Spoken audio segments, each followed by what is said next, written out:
الله الرحمن الرحيم ويدعو الإنسان بالشر دعاءه بالخير وكان الإنسان عجولا وجعلنا الليل والنهار آيتين فمحونا آية الليل وجعلنا آية النهار مبصرة لتبتغوا فضلا من ربكم ولتعلموا عدد السنين والحساب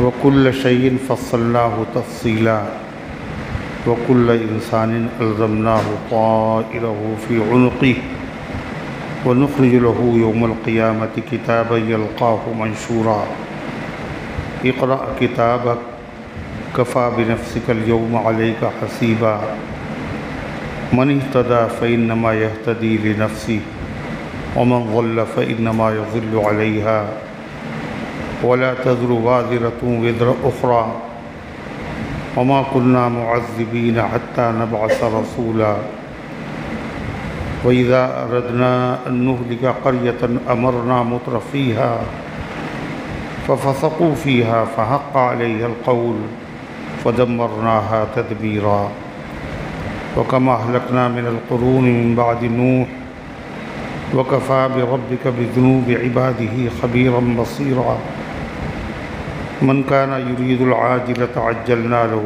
فيها ما نشاء لمن نريد ثم جعلنا له جهنم يصلاها مذموما مدحورا ومن أراد الآخرة وسعى لها سعيها وهو مؤمن فأولئك كان سعيهم مشكورا كلا نمد هؤلاء وهؤلاء من عطاء ربك وما كان عطاء ربك محظورا انظر كيف فضلنا بعضهم على بعض وللآخرة أكبر درجات وأكبر تفضيلا لا تجعل مع الله إلها آخر فتقعد مذموما مخذولا صدق اللہ العظیم۔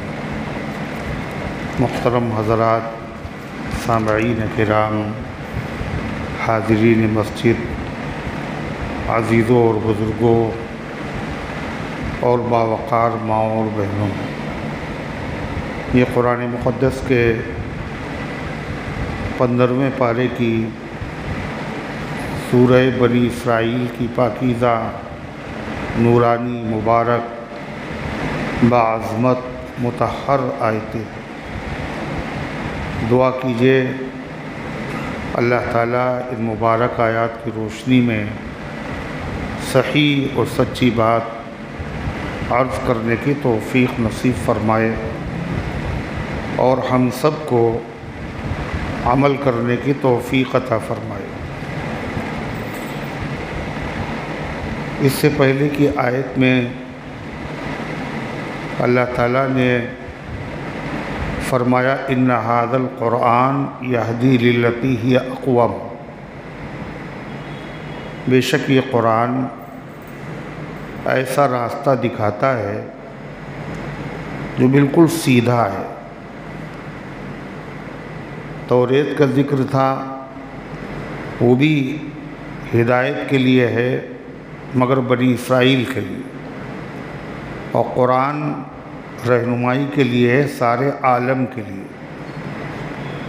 اور قیامت تک کے لیے۔ وہ ایسا راستہ دکھاتا ہے قرآن جو اقوم ہے۔ اقوم ایسے راستے کو کہتے ہیں جو بالکل سیدھا ہو، اور سیدھے راستے پر چلنا اور منزل پہ پہنچنا یہ مشکل ہوتا ہے یا آسان؟ کیا ہوتا ہے؟ مشکل ہوتا ہے سیدھے راستے پہ چلنا۔ مطلب کیا ہوتا ہے؟ مشکل ہوتا ہے آسان؟ کہیں موڑ نہیں ہے، سیدھے چلے جائیے۔ تو یہ مشکل ہے جس میں کئی موڑ ہوں، اس کے بعد آدمی بھول جائے، بھٹک جائے، وہ مشکل ہے۔ اقوم ایسا راستہ جو سیدھا ہو، اور ایسا راستہ جو منزل سے زیادہ قریب ہے، تو سیدھا مگر بہت دور کا راستہ ہے، بڑا لمبا ہے، چکر کاٹ کے جانا پڑے۔ اقوم وہ راستہ نہیں ہے جو سیدھا بھی ہو اور منزل سے قریب کرنے والا بھی ہو۔ تیسری چیز، جو سیدھا بھی ہو، منزل سے قریب بھی ہو اور آسان بھی ہو۔ یعنی راستہ تو سیدھا ہے، قریب کا ہے، مگر اس میں گڑھے ہیں، کھڈ ہیں، بڑا خراب ہے، تو اس میں زیادہ دیر لگے گی، زحمتیں بھی ہوں گی۔ تو قرآن ایسا راستہ بتاتا ہے۔ پھر یہی نہیں، جو اس راستے پر چلتے ہیں ان کو جنت کی خوشخبری سناتا ہے، اور جو اس راستے پر نہیں چلتے، کفر میں مبتلا ہوتے ہیں، ان کے برے نتائج اور انجام سے قرآن باخبر کرتا ہے۔ اس کا نتیجہ اچھا نہیں ہے۔ اس کے باوجود انسانوں میں بہت سے لوگ ایسے ہیں جو بغیر سوچے سمجھے، بغیر انجام کو دیکھے ہوئے، جلد بازی کے نتیجے میں کسی بھی راستے پر چل پڑتے ہیں۔ دنیا کی ظاہری ٹیپ ٹاپ دیکھتے ہیں، مگر یہ نہیں دیکھتے اس کا انجام کیا ہوا، نتیجہ کیا ہوتا ہے۔ بعد میں ان کو بڑا نقصان اٹھانا پڑتا ہے۔ اگر وہ غور و فکر کرے اور قرآن کے بتائے ہوئے راستے پر چلے تو کیا ہوگا، منزل پہ وہ پہنچ جائیں گے اور زحمتوں کا سامنا بھی کرنا نہیں پڑے گا۔ مگر انسان کی فطرت میں جلد بازی ہے۔ قرآن راستہ بتاتا ہے، اس راستے پر چلنے میں ہدایت یقینی ہے، راحت یقینی ہے، کامیابی یقینی ہے، اگرچہ وہ کامیابی، وہ راحت تمہیں ابھی نصیب نہ ہو۔ کب ہوگی نصیب؟ مرنے کے بعد، جنت میں پہنچنے کے بعد۔ مگر آدمی یہ دیکھتا ہے کہ جلدی فائدہ ہو، جلدی آرام ملے، لذت جلدی ملے، چاہے اس کے بعد چاہے جتنی تکلیف ہو۔ اسی وجہ سے آدمی غور و فکر نہ کرنے کی وجہ سے جلد بازی میں غلط قدم اٹھا لیتا ہے اور بغیر سوچے سمجھے اپنی زبان سے بات نکال دیتا ہے، اور اسی طرح وہ عمل بھی کر لیتا ہے جلد بازی بھی، اور یہ انسان کی فطرت میں ہے جلد بازی۔ انسان کی فطرت میں جلد بازی ہے، یہاں تک کہ کبھی کبھی انسان اللہ تعالیٰ سے دعا کرتا ہے، اور دعا کیوں کرتا ہے؟ اس لیے پریشانیوں میں مبتلا ہو گیا، مصیبتیں ہی مصیبتیں ہیں، بیماریاں ہیں، ان کا خاتمہ نہیں ہو رہا ہے، تو آدمی کبھی کبھی کیا جھنجھلا جاتا ہے، اور پھر بجائے اپنے لیے خیر مانگنے کے لیے اپنے لیے برائی مانگتا ہے، دعا کے بجائے بد دعا کرنے لگتا ہے۔ اس سے اچھا ہے اللہ مجھے موت دے دے، کہتا ہے آدمی؟ نہیں کہتا ہے۔ اس سے اچھا ہے کہ یہ بچے ہوتے ہی نہیں، ناک کٹوا دی انہوں نے۔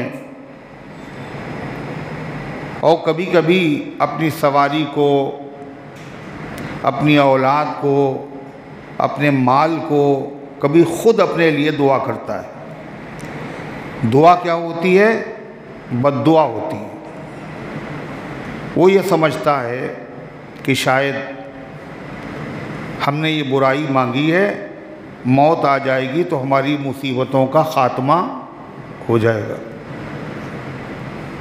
لیکن اس کو پتہ نہیں ہے کہ موت آنے کے بعد اس سے زیادہ دشواریاں ہوں گی، تو انسان تو بے عقل ہے، مگر اللہ تعالیٰ کیسا رحیم ہے، اس کے باوجود جو انسان بد دعا کرتا ہے اپنے لیے، اپنے بچوں کے لیے، اپنے کاروبار کے لیے، اللہ تعالیٰ اسے قبول نہیں کرتا۔ اور آدمی کہتا دعا میری قبول نہیں ہوئی، اس کو پتہ نہیں جو ہم مانگ رہے ہیں یہ چیز میرے لیے بڑی خطرناک ہے، اللہ جانتا ہے۔ اللہ اگر چاہے تو جیسے اس نے مانگا تھا ویسے ہی اللہ تعالیٰ قبول کر لے اور مصیبت میں مبتلا ہو جائے۔ یہ اللہ کی رحیمی اور کریمی ہے، وہ جانتا ہے بندے کے لیے مفید کیا ہے، نقصان دہ کیا ہے۔ اسی لیے حدیث میں کہا گیا اپنے بچوں کے لیے اپنے لیے بد دعا نہ کیا کرو، کبھی کبھی قبولیت کا وقت ہوتا ہے اور وہ دعا قبول ہو جاتی ہے اور بعد میں پچھتانا پڑتا ہے۔ اللہ تعالیٰ فرماتا ہے وَيَدْعُ الْإِنسَانُ بِالشَّرِّ، اور کبھی کبھی دعا مانگتا ہے آدمی برائی کی، دعاءُ بالخیر، جیسے وہ دعا مانگتا ہے بھلائی کی۔ ہر آدمی بھلائی کی دعا کرتا ہے، مگر کبھی کبھی انسان برائی کی بھی دعا کرتا ہے اپنے لیے، بد دعا بھی کرتا ہے، یا ایسے برائی مانگتا ہے جیسے بھلائی مانگی جاتی ہے۔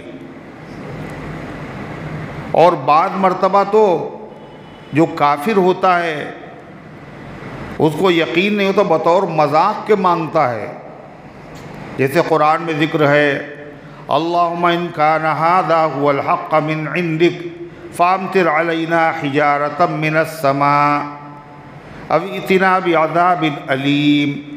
اے اللہ یہ محمد صلی اللہ علیہ وسلم جو کہہ رہے ہیں اگر یہ سچ ہے تو ہمارے اوپر پتھر برسا دیجئے، یہ دردناک عذاب میں مبتلا کر دیجئے۔ باقاعدہ ایک کافر نے یہ دعا مانگی تھی حرم شریف میں، خانہ کعبہ میں، اس کا نام تھا نضر ابن حارث۔ تو مومن بھی کبھی بد دل ہو کے بد دعا کرتا ہے، کیوں؟ جلد باز ہے۔ اگر وہ غور و فکر سے کام لے تو ایسی غلطیاں نہ کرے۔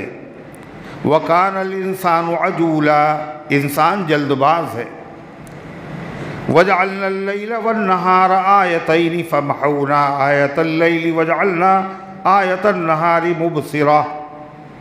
اللہ کہتا ہے ہماری بندوں پر بڑی نوازش ہے،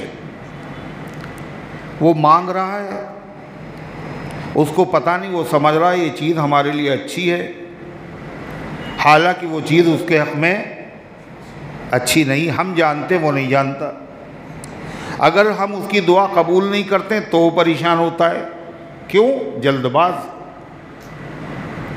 اور ہم اتنے رحیم ہیں، ہم جانتے ہیں اس میں نقصان ہے، اس لیے ہم اس کی دعا کو جلدی قبول نہیں کرتے، اور اگر وہ مناسب نہیں ہوتی تو کبھی قبول نہیں کرتے۔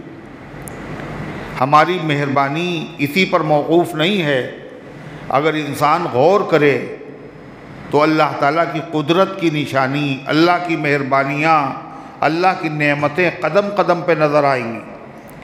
جیسے اللہ کہتا ہے وَجَعَلْنَا اللَّيْلَ وَالنَّهَارَ آيَتَيْنِ، ہم نے رات اور دن کو اپنی قدرت کی نشانی بنایا۔ کیسے؟ رات میں اندھیرا ہوتا ہے اور دن میں اجالا ہوتا ہے۔ رات میں چاند کی روشنی ہوتی ہے، وہ ٹھنڈی ہوتی ہے اور مدھم ہوتی ہے، ہلکی، اور دن میں سورج کی روشنی ہوتی ہے، وہ تیز بھی ہوتی اور گرم بھی ہوتی۔ یہ بھی قدرت کا نمونہ ہے اور وہ بھی قدرت کا نمونہ ہے، اور اس سے بھی بندوں کے فائدے وابستہ ہیں اور اس سے بھی بندے کو فائدے وابستہ ہیں۔ فَمَحَوْنَا آیَةَ اللَّيْلِ، ہم نے رات کی نشانی کو دھندلا بنایا۔ رات کی نشانی کیا ہے؟ چاند۔ دھندلے کا مطلب یعنی چاند کی اندر شعاعیں نہیں ہیں، جیسے سورج کی روشنی میں شعاعیں کرنیں ہوتی ہیں، آنکھ اس پر نہیں ٹھہرتی، تیزی ہوتی ہے۔ چاند کی روشنی میں شعاعیں نہیں ہیں، کرنیں نہیں ہیں، تیزی نہیں ہے، اور چاند بھی خود داغدار سا نظر آتا ہے۔ اگر غور کرے اس میں تو اس میں داغ دھبے نظر آتے ہیں۔ اور دن میں ایسا نہیں، ہم نے بنایا رات کی نشانی کو دھندلا، اس میں ہر چیز ٹھیک سے دکھائی نہیں دیتی۔ وَجَعَلْنَا آیَةَ النَّهَارِ مُبْصِرَةً، اور ہم نے دن کی روشنی کو، دن کی نشانی کو روشن بنایا۔ وہ کیا ہے؟ سورج، بڑی تیز روشنی جس سے ہر چیز صاف صاف نظر آ جاتی ہے۔ یہ دونوں نشانیاں ہیں ہماری قدرت کی، اور دونوں سے بندوں کے فائدے وابستہ ہیں۔ دھندلی روشنی، مدھم روشنی، دھیمی روشنی چاند کی، اس سے کیا فائدہ ہے؟ رات کو اللہ نے کاہے کے لیے بنایا؟ جاگنے کے لیے، ہے نا؟ سونے کے لیے، اور سونے کے لیے تیز روشنی زیادہ مناسب ہے۔ جتنی تیز روشنی ہوگی اتنی اچھی نیند آئی۔ سونے کے لیے کیا مناسب ہے؟ اندھیرا ہے۔ نائٹ بلب الگ ہوتا ہے جس میں روشنی کم ہوتی ہے، اور یہ اللہ تعالیٰ کی بہت بڑی نعمت ہے کہ نہ صرف انسان بلکہ جتنے جانور ہیں، جاندار ہیں، ان سب کو نیند جو آتی ہے وہ اجالے میں نہیں آتی ہے۔ کب آتی ہے؟ اندھیرے میں آتی ہے۔ پھر اللہ تعالیٰ نے فرمایا اور دن کو ہم نے روشن کیوں بنایا؟ لِتَبْتَغُوا فَضْلًا مِّن رَبِّكُمْ، تاکہ تم تلاش کرو اپنے رب کی روزی، کاروبار کرو، محنت کرو، مزدوری کرو، کاریگری کرو۔ تو کام بنانے کے لیے، باریک کام بنانے کے لیے بہت ہی ہلکی روشنی کی ضرورت ہے۔ بولو، تیز روشنی کی ضرورت ہے۔ چراغوں سے کام نہیں چلتا، جو سورج کی روشنی سے کام چلتا ہے۔ تو اللہ تعالیٰ نے فرمایا ایک تو بندوں کو یہ فائدہ، دوسرا فائدہ کیا؟ وَلِتَعْلَمُوا عَدَدَ السِّنِينَ وَالْحِسَابِ، یہ رات کا چھوٹا ہونا، بڑا ہونا، رات کے بعد دن آنا، دن کے بعد رات کا آنا، دن کا روشن ہونا اور رات کا مدھم ہونا، تاریک ہونا، یہ سب کیوں ہے؟ لِتَعْلَمُوا عَدَدَ السِّنِينَ، تاکہ تم جان لو برسوں کی، سالوں کی گنتی۔ کس کی گنتی؟ سال کی گنتی۔ سال کتنے دن کا ہوتا ہے؟ 300۔ تو جب سورج اور چاند نہیں نکلیں گے اور ڈوبیں گے نہیں، دن اور رات نہیں ہوں گے، تو 365 دن کیسے ہوں گے؟ 30 دن ہو گئے تو ایک مہینہ ہو گیا۔ سیلری دیجئے مجھے، ہیں؟ صبح سے لے کے شام ہوئی، مزدور کیا کہتا ہے؟ میرا ٹائم ہو گیا، میری مزدوری دیجئے۔ مہینہ ہو گیا، تنخواہ دیجئے۔ سال ہو گیا، ہماری تنخواہ دیجئے، ہم نے اس سال بھر کام کیا آپ کے وہاں۔ تو یہ فائدہ، ایک فائدہ کیا ہے؟ تاکہ تم جان لو اس سے سالوں کی گنتی، مہینوں کی گنتی، ہفتے کی گنتی۔ والحساب، اور چھوٹے موٹے حساب بھی تم اس سے جان لو۔ اسی کے ذریعے سے بندوں کے چھوٹے موٹے بہت سارے حساب کیا ہیں؟ وابستہ ہیں اور متعلق ہیں۔ اسی سے بہت سارے بندوں کے حساب وابستہ ہیں اور متعلق ہیں۔ کیسے؟ طلوع سے اور غروب سے، اور اسی طریقے سے رات اور دن کے آنے جانے سے۔ ان سب میں کیا ہے؟ بندوں کے فائدے ہیں۔ اللہ تعالیٰ فرماتا ہے وَكُلَّ شَيْءٍ فَصَّلْنَاهُ تَفْصِيلًا، اور ہر چیز ہم نے کھول کھول کر بیان کر دی۔ آدمی جلدی چاہتا ہے، دعا مانگتا ہے جلدی ہو جائے، قیامت جلدی آ جائے۔ اللہ کہتا ہے دیکھو، رات چاہے جتنا جلدی مچاؤ وقت سے آئے گی، اور دن وقت سے آئے گا۔ ایسے ہر چیز کا ایک اندازہ اللہ تعالیٰ کا، ہر چیز کا ایک وقت ہے۔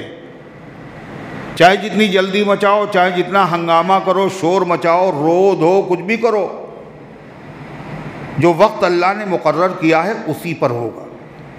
تکلیف آئی ہے، اس کا بھی ایک وقت ہے، اس کے بعد راحت آئے گی۔ راحت آئی ہے، اس کا بھی ایک وقت ہے، وقت سے پہلے کچھ نہیں۔ اور ہر چیز ہم نے کھول کھول کر بیان کر دی ہے۔ کہاں بیان کر دی ہر چیز کھول کھول کر کے؟ لوح محفوظ میں۔ کیا ہونا ہے، کتنی زندگی ہوگی، کتنی روزی ملے گی، کیا یہ کرے گا، خوش نصیب ہوگا یا بد نصیب ہوگا، ساری چیزیں ہم نے لوح محفوظ میں پہلے سے لکھ دی۔ اور تقدیر دنیا بنانے سے 50,000 سال پہلے خدا نے لکھ دی۔ جو لکھا ہے اسی کے مطابق ہوا، اسی کے مطابق ہو رہا ہے، اسی کے مطابق ہوگا۔ ہر چیز کی تفصیل جس میں لکھی ہے اس کا نام ہے لوح محفوظ۔ اور جتنی بندوں کو ضرورت ہے اس کی تفصیل کون سی کتاب میں خدا نے لکھی؟ قرآن پاک میں۔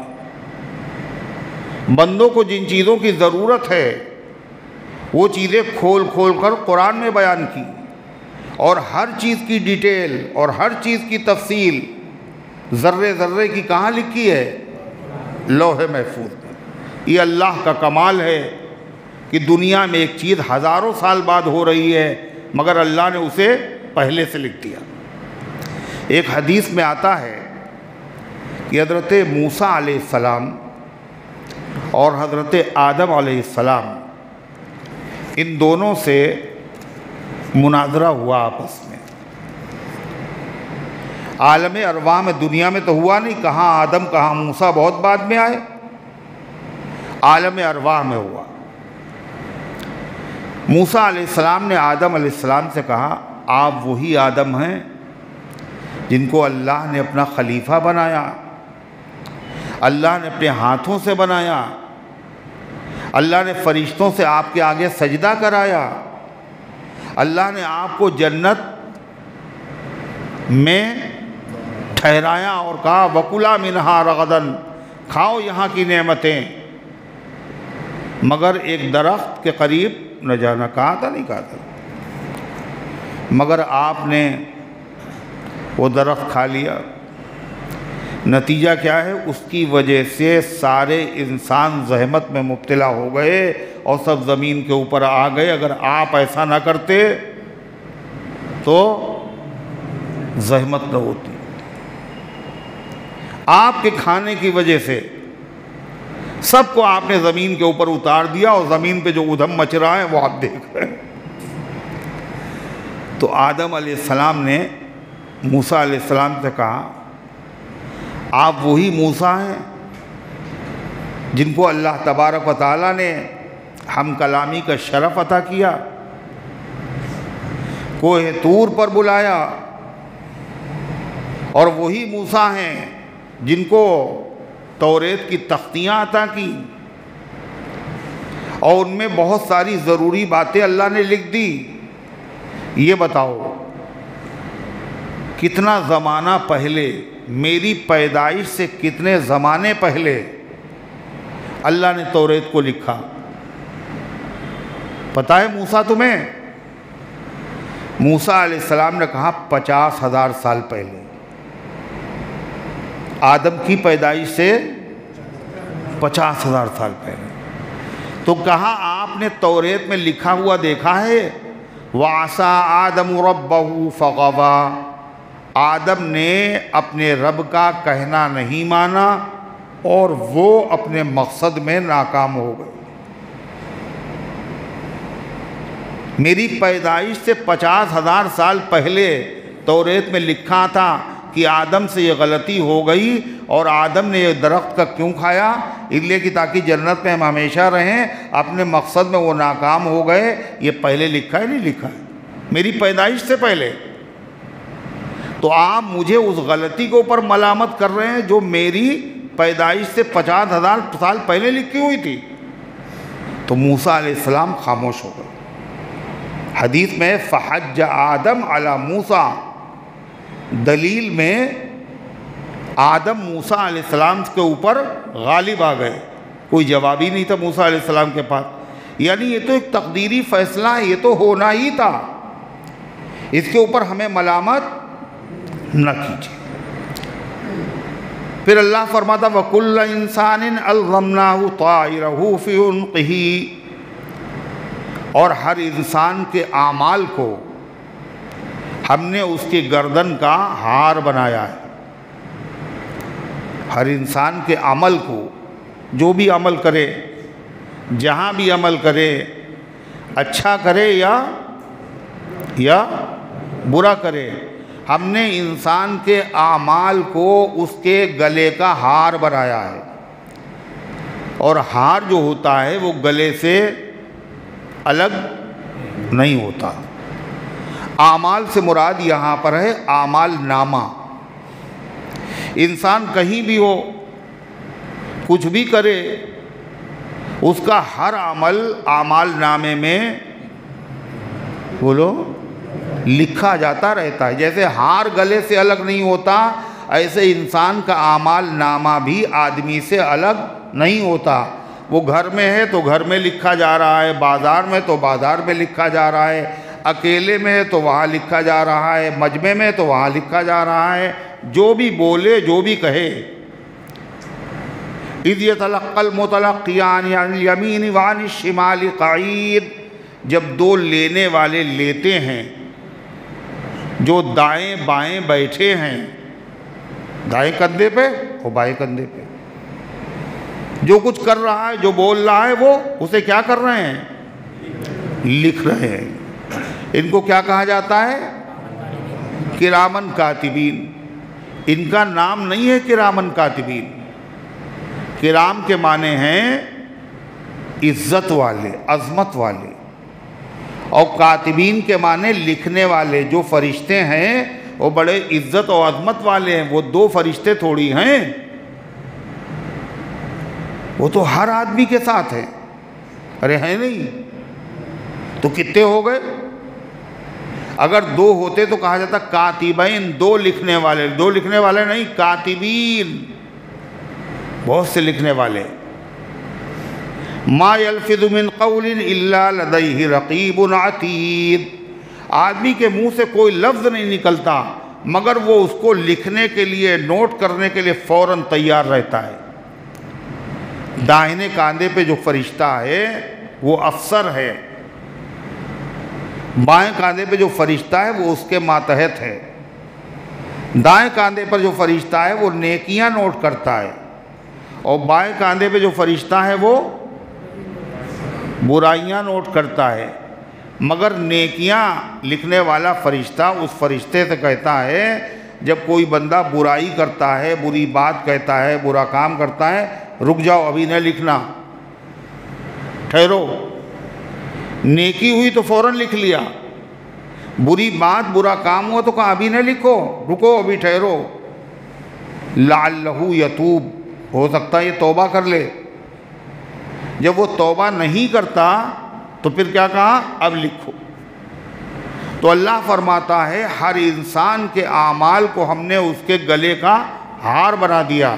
جیسے ہار گلے سے الگ نہیں ہوتا، ایسے ہی آدمی کا اعمال نامہ بھی آدمی سے الگ نہیں ہوتا۔ کہیں بھی چلا جائے، وہ کارروائی ہو رہی ہے، مثل تیار ہو رہی ہے، رجسٹر مینٹین ہو رہے ہیں، سب کے سب، پوری زندگی کا لیکھا جوکھا سب اس میں فرشتوں نے لکھ رکھا ہے۔ وَنُخْرِجُ لَهُ يَوْمَ الْقِيَامَةِ كِتَابًا يَلْقَاهُ مَنْشُورًا، جب آدمی مر جاتا ہے تو وہ رجسٹر رکھ دیے جاتے ہیں۔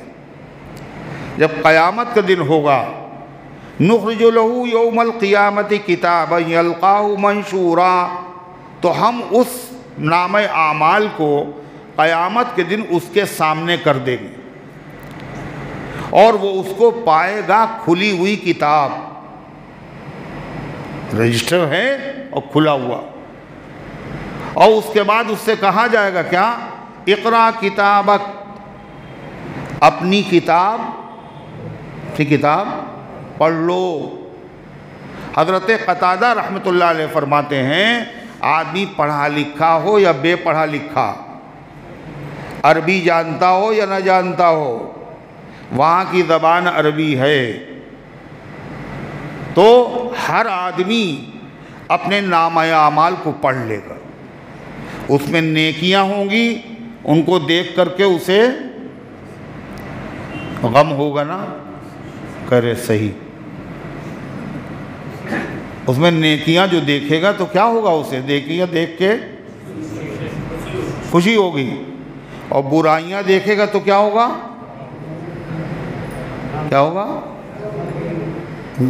غم ہوگا اسے، اور دیکھے گا، اور انسان اس کو دیکھ کے کیا کہے گا؟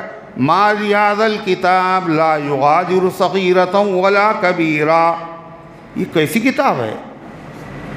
اس نے چھوٹی چیز کو بھی نہیں چھوڑا، بڑی چیز کو بھی نہیں چھوڑا، یہ بھی اس میں لکھا ہوا، ہم تو اسے گناہ سمجھتے ہی نہیں تھی۔ 1 اپریل جب آتا تھا تو مذاق کرتے تھے، تمہارے بھائی کا ایکسیڈنٹ ہو گیا، وہ بیچارہ پریشان، بعد میں ہم نے مذاق کیا، ارے یہ بھی اس میں لکھا ہوا ہے، اس نے جھوٹ بولا تھا، اپنے بھائی کو تکلیف دی تھی، یہ تو ہم نے مذاق میں کہا تھا۔ کیسا مذاق؟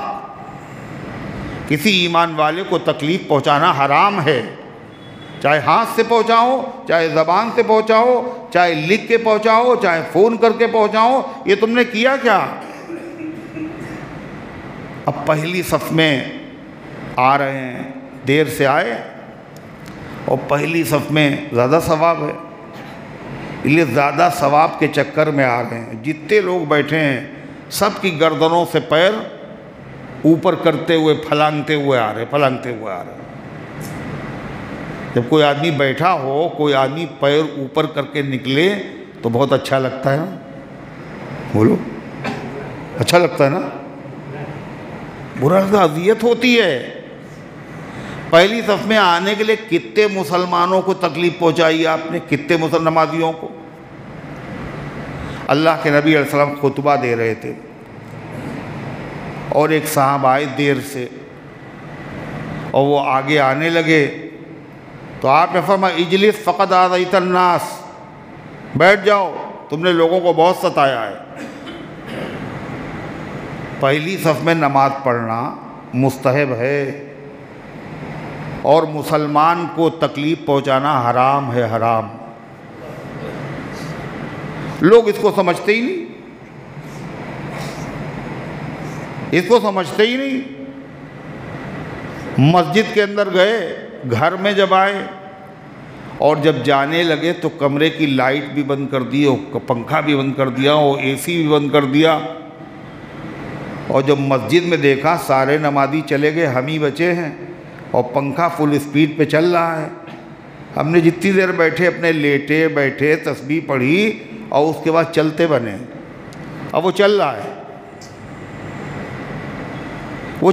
ہے، اپنی چیز کا درد ہے آپ کو، اور مسجد کے اندر جو بل آئے گا وہ آپ دیتے ہیں۔ یہ وہی حرکت کرتے ہیں جو مسجد میں کچھ نہیں دیتے، وہی سب حرکتیں کرتے ہیں۔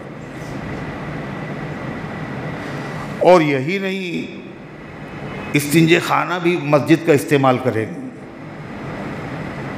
بعض لوگ تو خالی استنجا کرنے ہی مسجد میں آتے ہیں، ارے ہے یہ حقیقت نہیں ہے، اور کہاں جائیں؟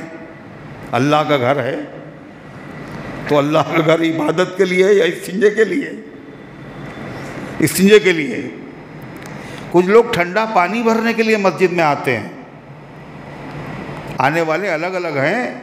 کچھ لوگ چپل چرانے کے لیے مسجد میں آتے ہیں، اور جو استنجے خانے میں گئے صاحب تو اپنے گھر پہ ان کا استنجا خانہ دیکھو، شیٹ کے اوپر ایک دھبا نہیں ملے گا آپ کو، اور یہاں جب گئے وہ مسجد میں، یہ یہودی تھوڑی جاتے ہیں، یہ عیسائی نہیں جاتے ہیں، یہ نمازی جاتے ہیں، نمازی، اور گندی شیٹ کر کے چلے آ رہے، کوئی مسئلہ ہی نہیں، نوکر ان کو صاف کریں گے۔ یہ اذیت پہنچا رہے ہیں آپ، یہ حرام کام کر رہے ہیں آپ۔ ارے ہے یہ نہیں، چھینک آئی اور اس کے بعد منہ بند بھی نہیں کیا اور تھوک کی چھینٹیں دوسرے پہ پڑی۔ ایسا ہوتا ہے نہیں ہوتا؟ وہ کرونا جب آیا تو لوگوں نے کیا کیا؟ ماسک سب پہنے ہوئے، کیوں؟ ڈر کی وجہ سے۔ آدمی غصہ ہوگا، خفا ہوگا، حکومت کا قانون ہے، اور یہ اللہ کا قانون پہلے سے ہے، اللہ کے نبی کی تعلیم پہلے سے ہے۔ کسی کے آگے چھینکو مت، کسی کے آگے جمائی نہ لو، اور یہ سب اس میں لکھا ہوگا، کس میں؟ ہم کو تو پتہ نہیں کس میں لکھا ہوگا، یہ لوح محفوظ میں نہیں، نامہ اعمال پہ، نامہ اعمال میں۔ اور اس کے بعد جو ہے وہ کہا جائے گا اقرا کتاب کو ذرا پڑھیے، اس میں یہ بھی ہے کہ آپ مسجد میں استنجا کرنے گئے تھے اور آپ نے کیا کیا؟ مسجد کی شیٹ کو گندا کیا تھا آپ نے، اتنے لوگوں کو اذیت پہنچی۔ آپ نے پانی بھرا، وضو خانے میں گرا دیا، صرف اپنی سہولت کے لیے، گرم پانی لینے کے لیے آپ نے وہاں کیچڑ کر دیا۔ ارے ہے یا نہیں؟ کوئی ایک بات تھوڑی ہے، ایک دو زخم نہیں، جسم ہے سارا چھلنی، درد بیچارہ پریشاں ہے کہاں سے اٹھے ہو۔ ایسا نہیں ہے آتا نہیں ہے، اگر آتا نہیں تو تمہارے گھر کی شیٹ کیوں صاف ہے؟ گھر میں کوڑا کیوں نہیں کیا آپ نے؟ یہ سب لکھا ہوگا۔ اقرا کتابک، پڑھ لو اپنا نام اعمال، کفا بنفسک الیوم علیک حسیبا، کافی ہے آج تم خود اپنا حساب لینے کے لیے، کسی کو بتانے کی ضرورت نہیں۔ تم نے یہ گناہ کیا، یہ گناہ کیا، یہ گناہ کیا، تم خود پڑھو اور فیصلہ کرو تم کہ کتنی سزا ملنی چاہیے، سزا ملنا چاہیے یا جزا ملنا چاہیے، اور سزا ملنا چاہیے تو کتنی ملنا چاہیے۔ جرائم زیادہ ہیں یا تمہاری نیکیاں زیادہ ہیں؟ خود ہی فیصلہ کرو۔ غیر پڑھا لکھا بھی پڑھا لکھا بن جائے گا، تھر تھر آئے گا، کپ کپ آئے گا نام اعمال کو دیکھ کر کے۔ ایک حدیث میں آتا ہے، اللہ کا ایک بندہ اللہ سے عرض کرے گا، اے اللہ، میں نے جو ہے کچھ نیکیاں کی تھیں مگر اس میں وہ دکھ نہیں رہی، نام اعمال میں دکھ نہیں رہی ہے، اس میں نیکیاں تھیں اور وہ نہیں دکھ رہی ہیں۔ اتنی قربانی کی تھی ہم نے، ایک واجب ہوتی تھی 10 کرتے تھے، ایک حج فرض تھا 50 حج کیے تھے، عمرہ سنت تھا مگر ہم نے 75 عمرے کیے، اتنا صدقہ کیا، اتنی ہم نے قرآن پڑھے، اس میں دکھ ہی نہیں رہا۔ اللہ کہے گا جو تم نے لوگوں کی برائیاں کی، غیبتیں کی، اس کی وجہ سے تمہاری وہ نیکیاں مٹ گئی تھیں، لہذا اس میں اب وہ نظر نہیں آئے گی۔ الامان الحفیظ، اللہ ہم سب کو ہدایت دے اور ہم سب کی حفاظت فرمائے، اللہ نیکیاں کرنے کی بھی توفیق عطا فرمائے اور ان کو ضائع ہونے سے بچانے کی بھی توفیق عطا فرمائے۔ پھر اللہ فرماتا من اہتدی فانما یہتدی لنفسہ، جو ہدایت کے قرآن کتاب ہدایت ہے، جو ہدایت اختیار کرے گا، قرآنی ہدایات پر عمل کرے گا، فانما یہتدی لنفسہ، تو وہ ہدایت اختیار کرے گا اپنے لیے، اس کا فائدہ اس کے پڑوسی کو نہیں ملے۔ کس کو ملے گا؟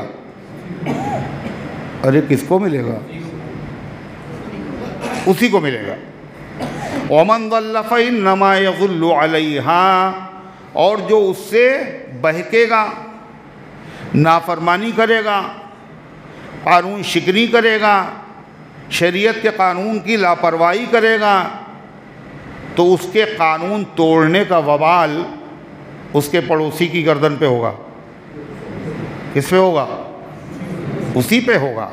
فَإِنَّمَا يَضِلُّ عَلَيْهَا، تو اس کا وبال اسی پر پڑے گا۔ وَلَا تَزِرُ وَازِرَةٌ وِزْرَ أُخْرَىٰ، اور نہیں اٹھائے گا کوئی کسی کا بوجھ، گناہوں کی گٹھری کسی کی ہے اور لاد دی جائے کسی کے سر پہ، یہ وہاں نہیں ہوگا۔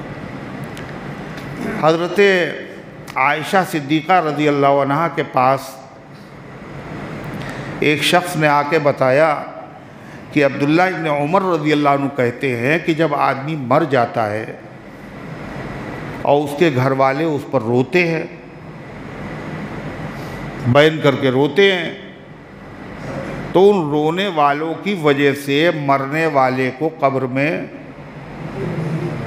عذاب دیا جاتا ہے۔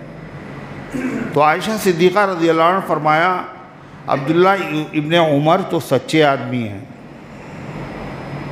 عبداللہ ابن عمر سچے نبی کے صحابی ہیں، اللہ ان پہ رحم کرے، ان کو نبی کی بات سمجھنے میں ان سے غلطی ہو گئی۔ کیوں غلطی ہو گئی؟ اس لیے کہ رویا کون مرنے پر؟ ارے مرنے پر رویا کون؟ گھر والے، اور عذاب کس کو مل رہا ہے؟ ارے مرنے والے کو کرے کوئی اور بھرے کوئی، گناہوں کا بوجھ، گناہوں کی گٹھری دوسرے سر پر۔ پھر یہی آیت پڑھی کیا، وَلَا تَزِرُ وَازِرَةٌ وِزْرَ أُخْرَىٰ، اور نہیں اٹھائے گا کوئی کسی کا بوجھ۔ ہاں البتہ محدثین لکھتے ہیں جب کوئی مر جاتا تھا وہ خود روتا تھا۔ کون؟ جس کے مرنے پہ لوگ رو رہے ہیں، اس کو اس کی اولاد نے دیکھا جب کوئی مرتا تھا تو ابا خود ہی روتے تھے، آج ابا مر گئے تو اولاد رو رہی ہے، چونکہ اسی نے اپنی اولاد کو سکھایا کسی کے مرنے پہ رویا جائے۔ اور رونا بھی کون سا؟ محرم والا۔ ارے رونا بھی کون سا؟ ایک ہے یعقوب علیہ السلام کا رونا، اور ایک ہے یعقوب علیہ السلام کے بیٹے یوسف علیہ السلام کے بھائیوں کا رونا۔ یوسف علیہ السلام کو جب ان کے بھائی لے گئے تو یعقوب علیہ السلام بہت روئے، یہاں تک کہ ان کی آنکھیں سفید ہو گئی، غم سے گھٹتے رہے۔ اور یوسف علیہ السلام کے بھائی کنویں میں ڈالنے کے بعد اندھیرے میں آئے اپنے ابا کے پاس، اور باقاعدہ ایک بکری کو ذبح کر کے کرتے پہ خون بھی لگا لائے، جیسے علم کے اوپر رنگ چھڑکا جاتا ہے، مصنوعی ایسے خون چھڑ۔ وَجَاءُوا أَبَاهُمْ عِشَاءً يَبْكُونَ، قرآن کہتا ہے وہ آئے اپنے باپ کے بعد اندھیرے میں۔ کیوں؟ اجالے میں اگر کوئی آدمی منہ بناتا ہے تو سمجھدار آدمی سمجھ جاتا ہے یہ بناوٹ ہے، حقیقت نہیں۔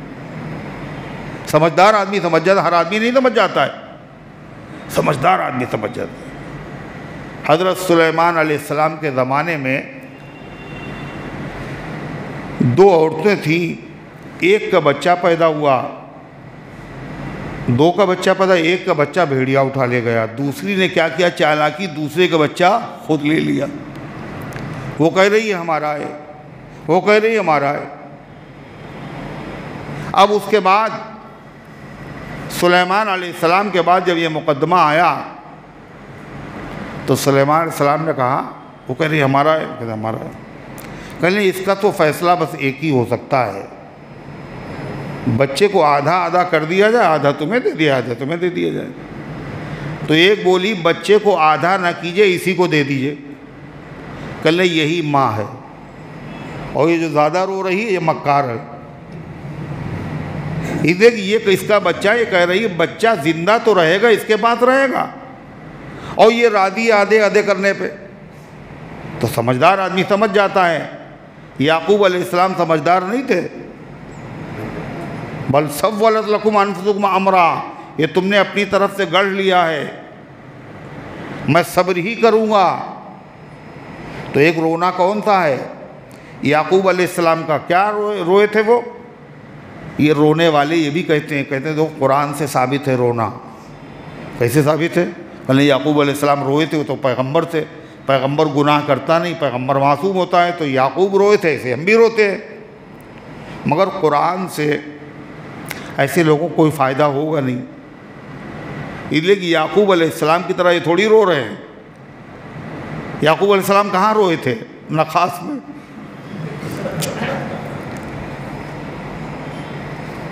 بدادے میں کہاں روئے تھے؟ اپنے گھر میں بغیر آواز کے۔ جب ان کے بچوں نے کہا آپ یوسف کو کب تک یاد کریں گے؟ کہلیں انما اشکو بثی وحزنی الی اللہ، میں اپنا رنج و غم صرف اللہ سے بیان کر رہا ہوں، کسی اور سے نہیں کہہ رہا ہوں۔ اللہ سے بیان کرنا یہ منع نہیں ہے، یہ اظہار غم نہیں ہے۔ لوگوں کے سامنے رونا یہ کیا ہے؟ ریاکاری، مکاری، بے سود ہے بازار میں اشکوں کی نمائش۔ اللہ ان اشکوں کا خریدار نہیں ہے، کچھ نہیں فائدہ اس پہ، بجائے اس کے گناہ ہوگا۔ تو غرضے کی میت کو عذاب ملتا ہے گھر والوں کے رونے کی وجہ سے کب؟ جب بچوں نے دیکھا یہ صاحب جو مرے ہیں یہ بھی رویا کرتے تھے، لہذا یہ روتے تھے، اب ہم ان کے مرنے پہ روئیں گے۔ تو ظاہر بات ہے اس کو جو عذاب ہو رہا ہے ان کے رونے کی وجہ سے نہیں ہو رہا، کس کی وجہ سے ہو رہا ہے؟ کہ باپ نے خود برا طریقہ جاری کیا تھا، وہ خود روتا تھا، لہذا بچے اسی کی تعلیم کی وجہ سے رو رہے ہیں۔ یا اس نے وصیت کی ہو جب ہم مر جائیں تو 1 مہینے تک رونا ہے، پہلے ہوتا تھا یہ جتنا بڑا آدمی اتنے دن رویا جائے اس کے اوپر، اور کرائے پہ لوگ رونے والے بلائے جاتے تھے باقاعدہ، اور ویسے وہ لوگ چپ رہتے تھے، جہاں دیکھا کوئی آ رہا ہے رونا شروع کر دیتے تھے۔ سب ڈرامہ جو پہلے ہو چکا وہی اب ہو رہا ہے۔ جو نیا شکاری ہے کیا ہے؟ یہ جال اس کا پرانا والا ہے۔ تو غرضے کہ اللہ تعالیٰ کیا فرماتا ہے؟ وَلَا تَزِرُ وَازِرَةٌ وِزْرَ أُخْرَىٰ، اور نہیں اٹھائے گا کوئی کسی کا بوجھ۔ وَمَا كُنَّا مُعَذِّبِينَ حَتَّىٰ نَبْعَثَ رَسُولًا، اور اللہ فرماتا ہے قیامت کے دن جو پکڑ ہوگی، یہ دنیا میں جو ہم سزا دیتے ہیں تو ہماری عادت ہے ہم سزا پہلے نہیں دیتے، پہلے بتانے کے لیے پیغمبروں کو بھیجتے ہیں کہ یہ حلال ہے اور یہ حرام ہے، یہ جائز ہے اور یہ ناجائز ہے، یہ جنت کا راستہ، یہ جہنم کا راستہ ہے۔ جب بتانے کے بعد وہ لوگ بدعملی کرتے ہیں، نافرمانی کرتے ہیں، تب ہم عذاب دیتے ہیں، بغیر کسی کو مطلع کیے ہوئے ہم کبھی عذاب۔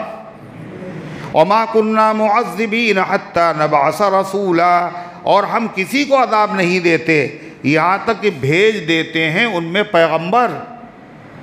جتنی قومیں برباد ہوئی، کسی قوم کو اللہ نے برباد نہیں کیا بلکہ پہلے پیغمبر بھیجا۔ پیغمبر کو بھیجنے کے بعد کچھ لوگوں نے پیغمبر کی بات مانی اور کچھ نے نہیں مانی۔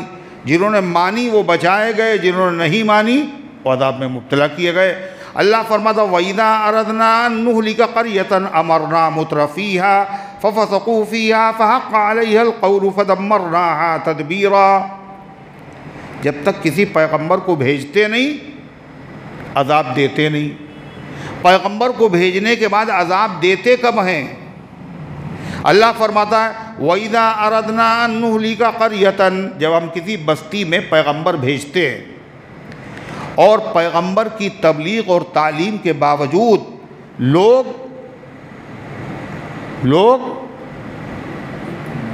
نافرمانی کرتے ہیں، اندھیرے میں رہنا پسند کرتے ہیں، شرک کرتے ہیں، کفر کرتے ہیں، بدعملی کرتے ہیں، تو ہم اس قوم کو برباد کرتے ہیں، عذاب نازل کرتے ہیں۔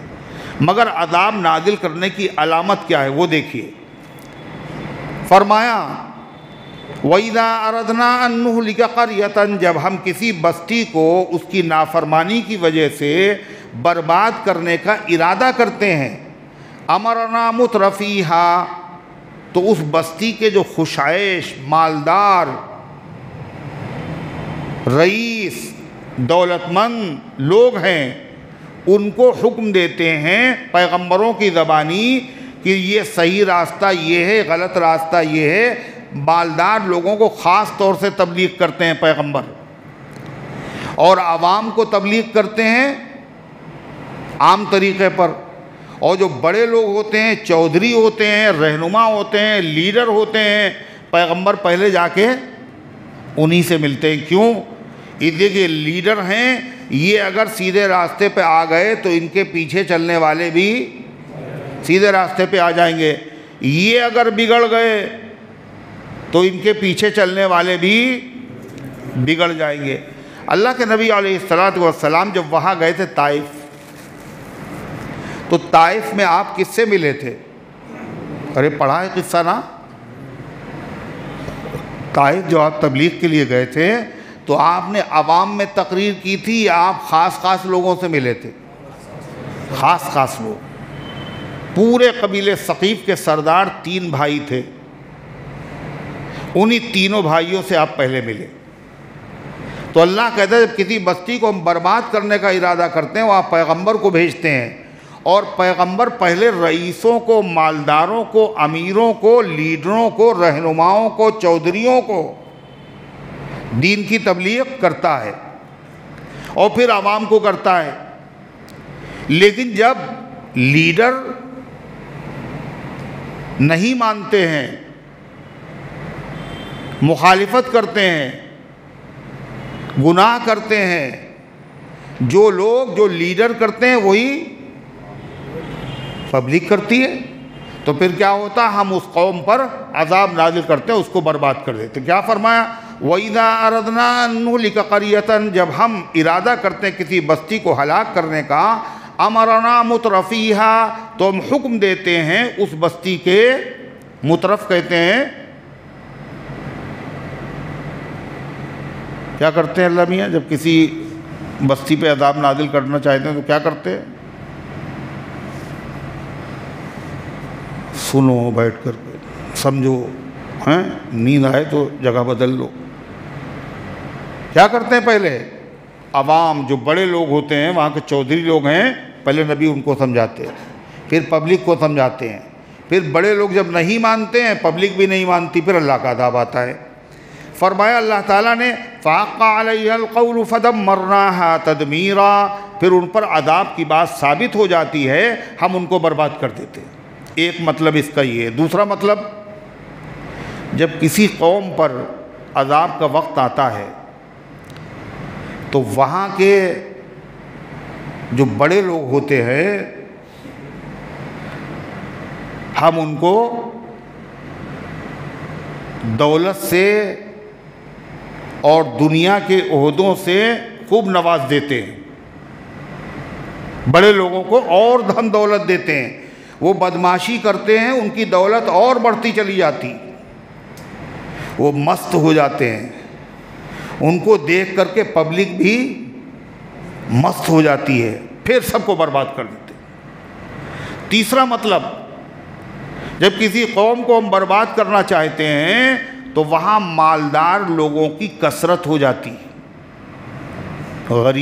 غربت کم ہو جاتی ہے، اور دولت کی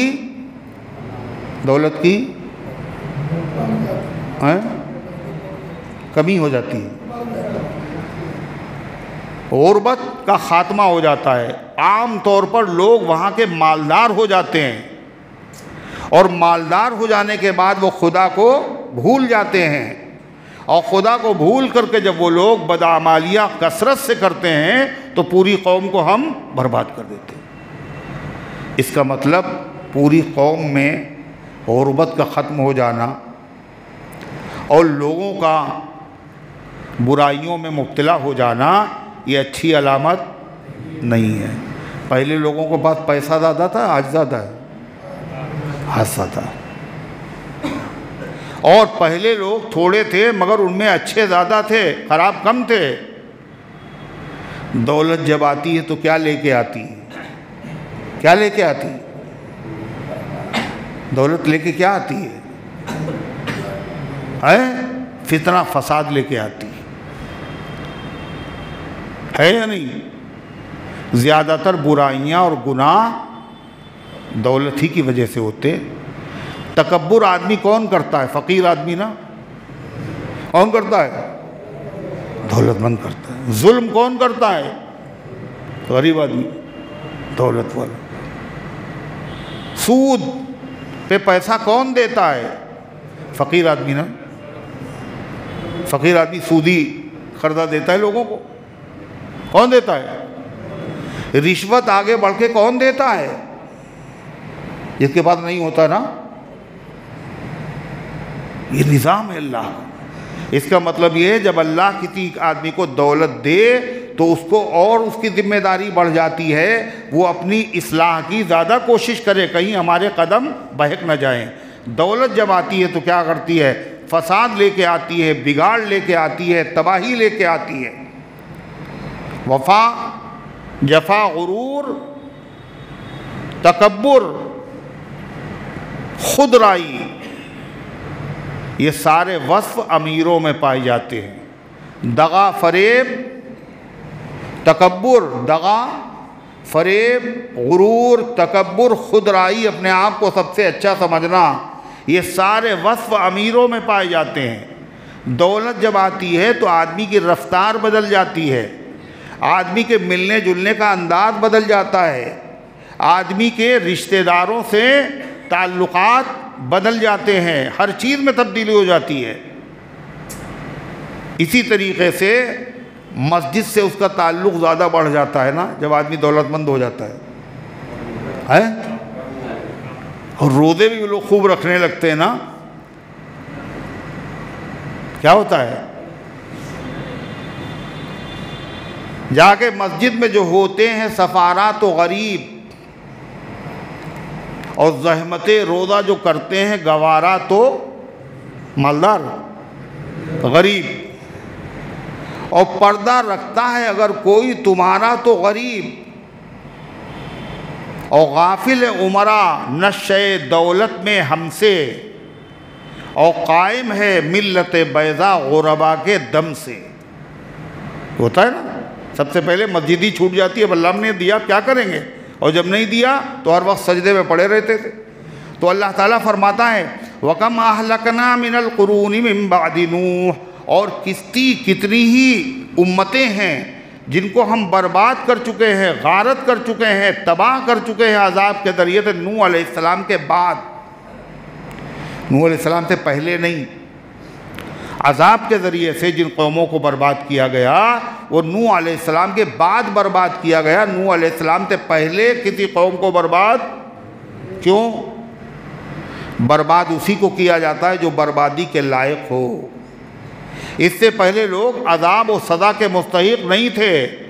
نوح علیہ السلام سے پہلے ادریس علیہ السلام کے زمانے تک سارے لوگوں کے عقیدے بالکل ٹھیک تھے، کوئی مشرک نہیں، کوئی بت پرست نہیں، کوئی ستارہ پرست نہیں، کوئی بھی سیدھے عقیدے کے خلاف عقیدہ رکھنے والا نہیں، سب اچھے تھے۔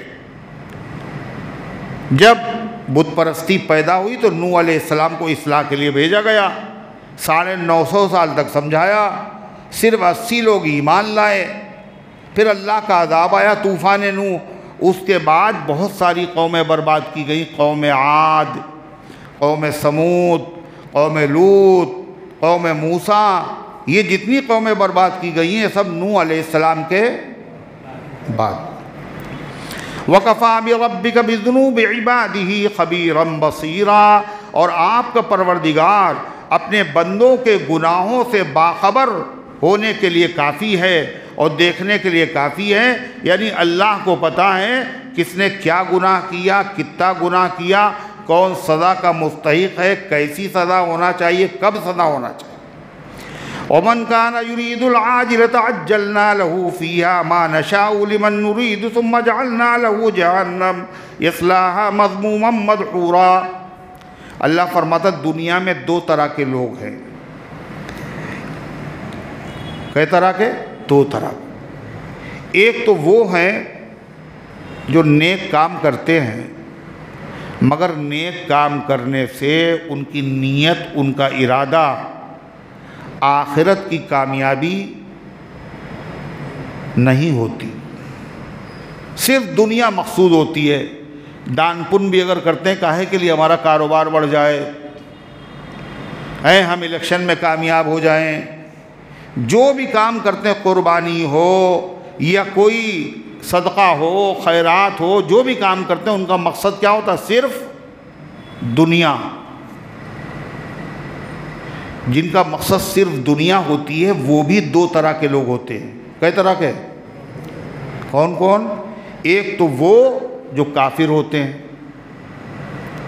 وہ آخرت پہ ان کا ایمان ہی نہیں ہوتا، اس لیے جو بھی کرتے ہیں وہ کس کے لیے کرتے ہیں؟ دنیا میں فائدے کے لیے کرتے ہیں. تو اللہ تعالیٰ ان کو دنیا میں فائدہ پہنچا دیتا ہے. مومن ہوتا ہے وہ بھی کبھی کبھی کام کاہے کے لیے کرتا ہے؟ دنیا کے لیے کرتا ہے. جیسے 1 لاکھ کا بکرا ذبح کیا کاہے کے لیے؟ اللہ میاں زیادہ خوش ہوں گے.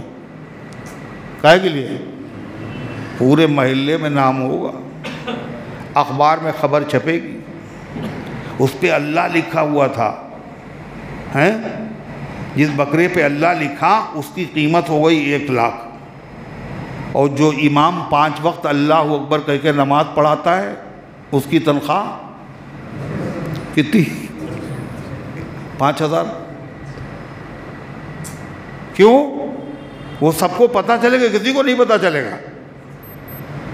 حج بھی کر رہے ہیں تو مقصد کیا ہے؟ دکھاوا ہے. کہ پہلے جو ہے بورڈ کے اوپر لکھا تھا محبت حسین، اور اب انہوں نے دکان کی بورڈ پہ کیا لکھوایا؟ حاجی محبت حسین.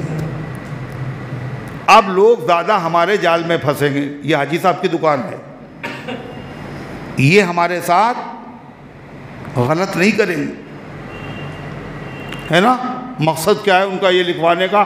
لوگوں پہ اعتماد پیدا کرو، پھر حلق کے اوپر چھری چلاؤ. وہ ذکر بھی کرتے، اسی لیے دعوت بھی کرتے. جب حج کرنے جاتے ہیں تو پہلے دعوت کرتے ہیں. یہ دعوت کائے کے لیے کر رہے ہو؟ نماز پڑھنے جا رہے تو دعوت کرتا ہے کوئی؟ ہیں روزہ رکھنے جا رہے ہیں جب بھی کوئی دعوت نہیں. زکوٰۃ میں بھی دعوت نہیں، حج ہی میں دعوت کیوں؟ تاکہ سب کو معلوم ہو جائے، لوگ ہار پھول لے کر کے آئیں اور لوگ باقاعدہ مٹھائی کے ڈبے لے کر کے آئے، لوگوں کو پتہ چلے حج کرنے جا رہے ہیں. یہ بھی جوڑتے ہیں، ارے حج میں جانے کے لیے اتنا پیسہ خرچ ہوگا اور مدینے جانے میں اتنا پیسہ خرچ ہوگا، اور اس سے پہلے دعوت میں اتنا پیسہ بھی تو خرچ ہوگا، یہ بھی تو تبھی تو حج کرنے جائیں. یہ بھی جوڑ رہے ہیں اس میں. تو اس میں کیا ہے؟ نمائش، دکھاوا. تو ایک کافر ہے، اس کا تو آخرت پر ایمان نہیں، وہ جو نیک کام کرتا ہے وہ دنیا کے لیے. کبھی کبھی مومن ہوتا ہے، آخرت کو مانتا ہے مگر عمل کرتا ہے دنیا کے لیے. اللہ کہتا ہمارا قانون سنیے کیا ہے.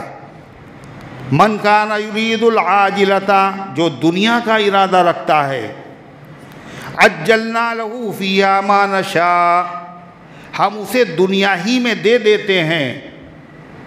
ما نشاء، جتنا وہ چاہتا اتنا نہیں، ما نشاء جتنا ہم چاہتے ہیں اتنا دیتے ہیں. اور جتنا ہم چاہتے ہیں سب کو نہیں دیتے ہیں. لمن نرید، جس کو ہم چاہتے ہیں. جو دنیا میں نیک کام کرتا ہے اور اس کا ارادہ صرف دنیا کا ہوتا ہے، تو اللہ فرماتا ہمارا قانون یہ ہے، ہم اس کو دنیا ہی میں اس کا بدلہ دے دیتے ہیں، مگر کتنا دیتے ہیں؟ جتنا وہ چاہتا نہیں، جتنا ہم چاہتے ہیں. اور پھر سب کو نہیں دیتے ہیں، جس کو ہم چاہتے ہیں اس کو دیتے ہیں دنیا میں بدلہ. ثم جعلنا لہ جہنم، پھر ہم اس کا ٹھکانہ بنا دیتے ہیں جہنم. کیوں؟ اس لیے اس نے دنیا کے لیے کیا تھا، آخرت کے لیے کچھ کیا نہیں تھا. اگر کافر تھا، آخرت پر ایمان نہیں تھا، جو نیک کام کیا اس کا بدلہ دنیا کی زندگی میں مل گیا. اور اگر مومن تھا تو اس نے نیک کام کیا تو تھا مگر ریاکاری کی وجہ سے نیک کام برباد ہو گیا. لہذا نتیجہ کیا ہوگا؟ کیا ٹھکانہ ہے اس کا؟ جہنم. حدیث میں آتا ہے قیامت کے دن 3 آدمی لائے جائیں گے، پہلے جہنم میں ڈالا جائے گا. کون کون؟ بڑے نیک لوگ ہوں گے. ایک نے تو اللہ کے راستے میں جان قربان کی ہوگی اور ایک نے دولت کے خزانے کھول دیے ہوں گے، اور ایک نے قرآن اور حدیث کا چرچا کیا ہوگا، لوگوں کو دین کی دعوت دی ہوگی، اور تینوں کو جہنم۔ اللہ کہے گا سب اس لیے اس کو کہا جائے یہ بہادر ہے، اس نے اس لیے کہ کہا جائے بہت بڑا عالم ہے، اس نے اس لیے کیا تاکہ کہا جائے سخی ہے، گھسیٹ کے جہنم میں ڈالو۔ اللہ فرماتا ہے وَمَنْ أَرَادَ الْآخِرَةَ، اور جو آدمی نیک کام کرتا ہے اور ارادہ اس کا کاہے کا ہوتا ہے؟ آخرت، اللہ راضی ہو جائے، کسی کو پتہ ہی نہ چلے، اللہ راضی ہو جائے۔ نماز، روزہ، زکوٰۃ، حج، قربانی، غریبوں کی مدد، کچھ بھی کر ڈالے مگر نیت اس کی کیا ہے؟ اللہ راضی ہو جائے۔ وَسَعَى لَهَا سَعْيَهَا، خالی یہ نیت نہیں ہوتی کہ اللہ راضی ہو جائے، خالی نیت پہ کام نہیں چلتا۔ وَسَعَى لَهَا سَعْيَهَا، اور اس کے لیے کوشش کرتا ہے جیسی کوشش کرنا چاہیے۔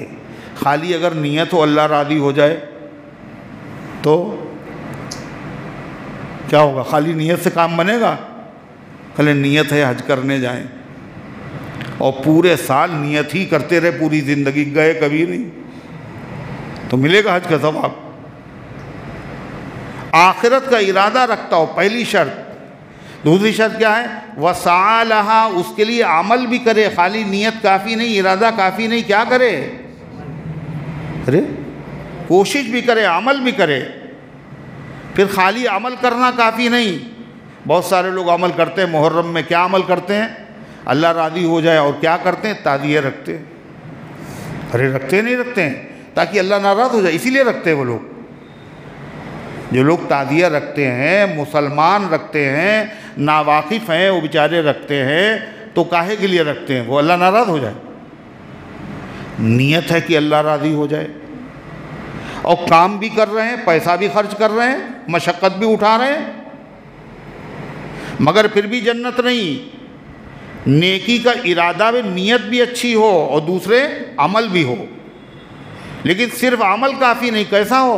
سعیہا، جیسا عمل ہونا چاہیے ویسا ہو۔ ویسا عمل ہونا چاہیے کا مطلب یعنی وہ عمل کیا ہو؟ سنت کے، نبی کے طریقے کے مطابق ہو۔ اب مغرب کی نماز نے 4 رکعت پڑھی تو عمل تو کیا، اللہ راضی ہو جائے۔ اب 3 پڑھیں گے تو 3 کم ہیں، ایک اور پڑھ لیں 4 ہو جائے گی تو زیادہ اللہ راضی ہوگا، تو اللہ کو راضی کرنے کا ارادہ کیا، عمل بھی کیا، مگر اس کا عمل کیا ہے؟ سنت کے خلاف ہے، لہذا کامیابی نہیں ملے گی۔ جس نے آخرت کا ارادہ کیا، وَسَعَى لَهَا سَعْيَهَا، اور اس کے لیے اس نے کوشش کی جیسی کوشش ہونا چاہیے سنت کے مطابق، ابھی بھی وہ جنتی نہیں ہوگا۔ اس کے لیے ایک بہت بڑی شرط ہے، کیا؟ وَهُوَ مُؤْمِنٌ، اور وہ ایمان والا بھی ہو۔ اگر وہ ایمان والا نہیں ہے، چاہے جتنی اچھی نیت اس کی ہو، چاہے جتنی وہ محنت کرے، سنت کے مطابق عمل کرے، پھر بھی جنت اس کے لیے نہیں ہے، اور اس کے لیے کوئی ثواب نہیں ہے۔ کیوں؟ اس لیے کہ ایمان کے بغیر کوئی نیکی قبول ہی نہیں ہوتی۔ فَأُولَٰئِكَ كَانَ سَعْيُهُمْ مَشْكُورًا، تو یہی وہ لوگ ہیں جن کی محنت اور جن کی کوشش کامیاب ہوئی، ٹھکانے لگی۔ ایک آدمی ہے، اس کی نیت ہے کہ وہ حج کرنے جائے، مدینے جائے، نیت اچھی ہے خراب؟ اچھی ہے، پیسہ بھی اس نے خرچ کر دیا، بہت پیسہ لگا دیا، مگر وہ جہاز جو تھا، جو برطانیہ جا رہا تھا اس پہ بیٹھا، وہ مدینے جا رہا تھا اس پہ نہیں بیٹھا۔ نیت اچھی ہے، عمل بھی اس نے کیا، مگر گڑبڑی کیا ہو گئی؟ کیا گڑبڑی ہوئی؟ جس جہاز پہ بیٹھنا چاہیے تھا اس پہ نہیں بیٹھا، بلکہ دوسرے جہاز پہ بیٹھ گیا، تو مدینے کے قریب ہوگا یا مدینے سے دور؟ تو دور ہوتا چلا جائے۔ اس لیے جتنے بھی عمل کرنے والے ہیں، چاہے وہ شب رات کا حلوہ ہو، چاہے وہ رجب کی ٹکیا ہو، چاہے وہ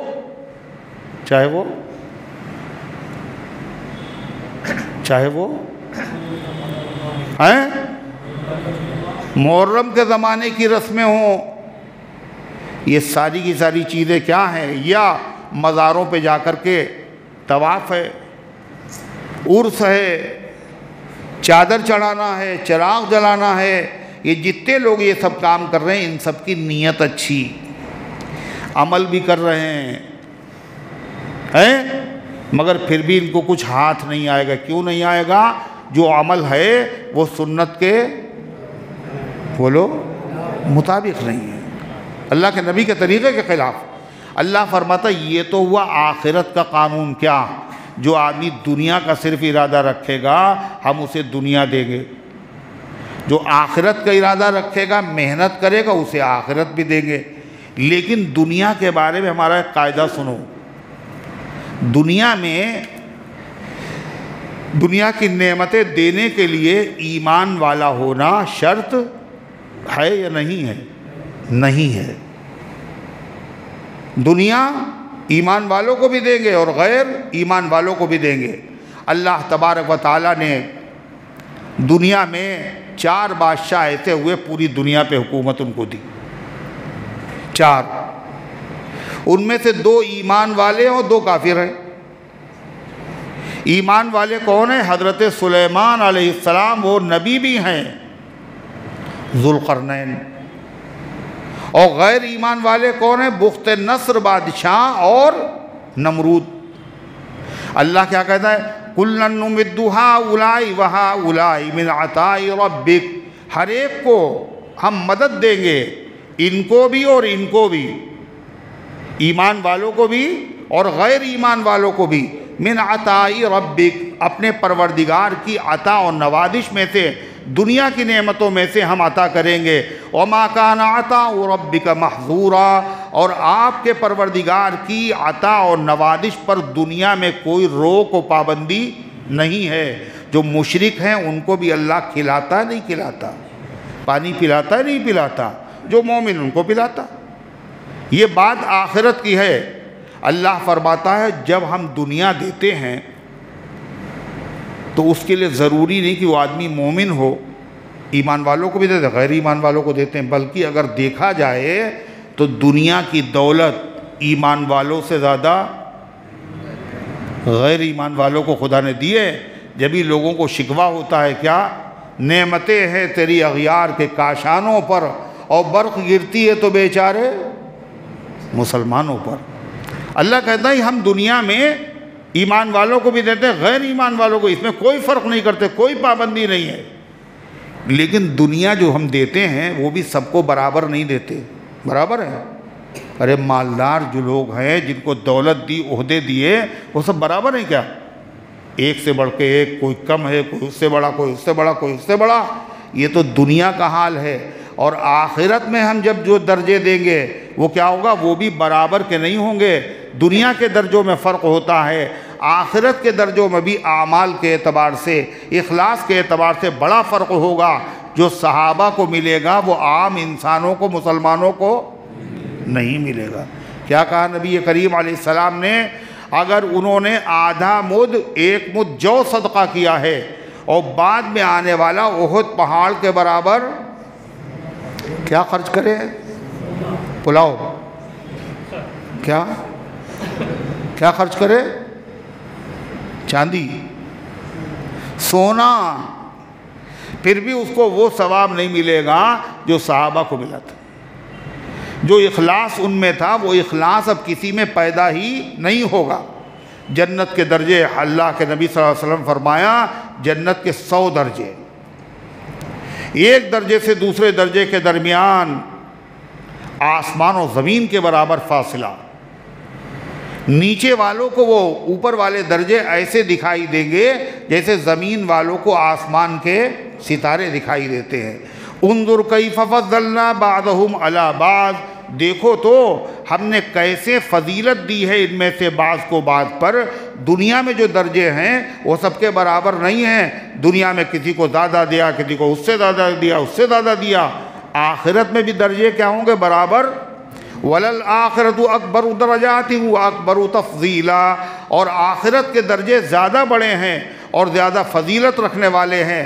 لَا تَجْعَلْ مَعَ اللَّهِ إِلَٰهًا آخَرَ فَتَقْعُدَ مَذْمُومًا مَخْذُولًا، لیکن اس کے لیے شرط اول یہ ہے آخرت میں درجہ جبھی ملے گا جب آدمی ایمان والا ہو، اور ایمان والا جبھی ہوگا جب آدمی مشرک نہ ہو۔ لا تجعل مع اللہ الہا آخر، اور مت تجویز کرو اللہ کے ساتھ کوئی دوسرا حاجت روا، مشکل کشا، بگڑی بنانے والا۔ اگر تم نے یہ عقیدہ رکھا فَتَقْعُدَ مَذْمُومًا مَخْذُولًا، تو تم بیٹھ رہو گے قابل مذمت ہو کر اور راندے درگاہ ہو کر۔ اللہ تعالیٰ نے گزارشات کو قبول فرمائے، عمل کرنے کی توفیق عطا فرمائے۔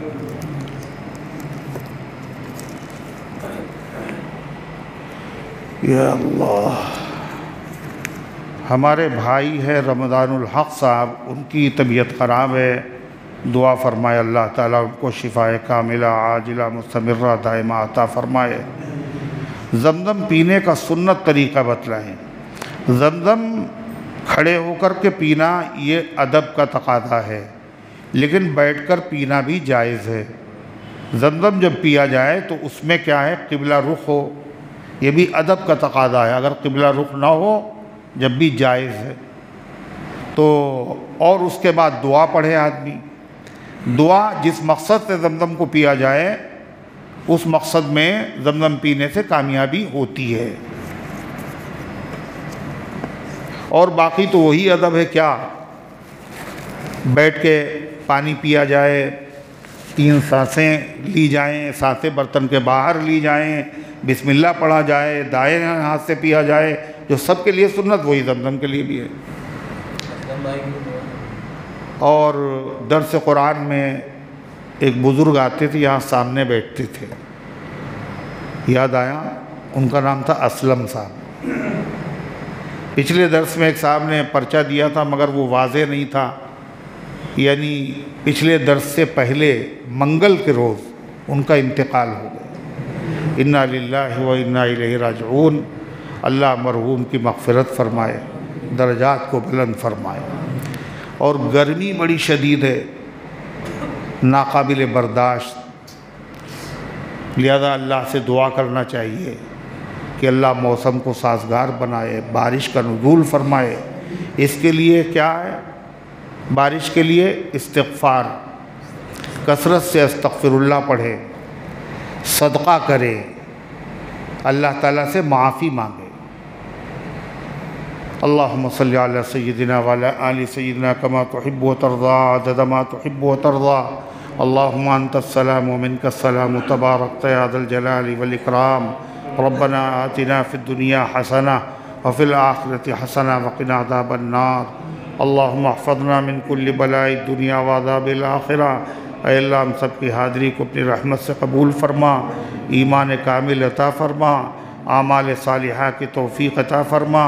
اے اللہ اس درس قرآن کو اپنی رحمت سے قبول فرما لے۔ اے اللہ جو ہدایات تو نے سننے اور سنانے کی توفیق دی ہے، عمل کی بھی توفیق عطا فرما دے۔ اے اللہ اس درس قرآن کو ہم سب کی نجات اور مغفرت کا ذریعہ بنا دے۔ اے اللہ اس کے فیض کو گھر گھر کے اندر پہنچا دے، اس کی برکت سے بیماروں کو شفا عطا فرما، رمضان الحق صاحب کو شفا عطا فرما، اور امت کے تمام بیماروں کو شفا عطا فرما، تمام حاجت مندوں کی حاجتوں کو پورا فرما۔ اے اللہ جن کا حق ہے، جو امید رکھتے ہیں، جنہوں نے دعاؤں کے لیے کہا ہے، ان سب کے نیک مقاصد میں کامیابی نصیب فرما۔ فلسطین کے مظلوم مسلمانوں کی مدد فرما۔ اے اللہ ظالم یہودی، عیسائی، مجوسی، مشرک، ان سب کو عبرتناک سزا عطا فرمایا۔ اے اللہ گرمی کی شدت کو ختم فرما دے، اپنے بندوں کے حال پر اے اللہ رحم فرما۔ اے اللہ موسم کو خوشگوار بنا دے۔ اے اللہ باران رحمت کا نزول فرما۔ اے اللہ جو دنیا سے جا چکے ان سب کی مغفرت فرما۔ ہم سب کو اسلام پر زندہ رکھ، ایمان پر موت دے، ایمان والوں کے ساتھ حشر فرما۔ آمین یا رب العالمین، وصلی اللہ علی النبی الکریم۔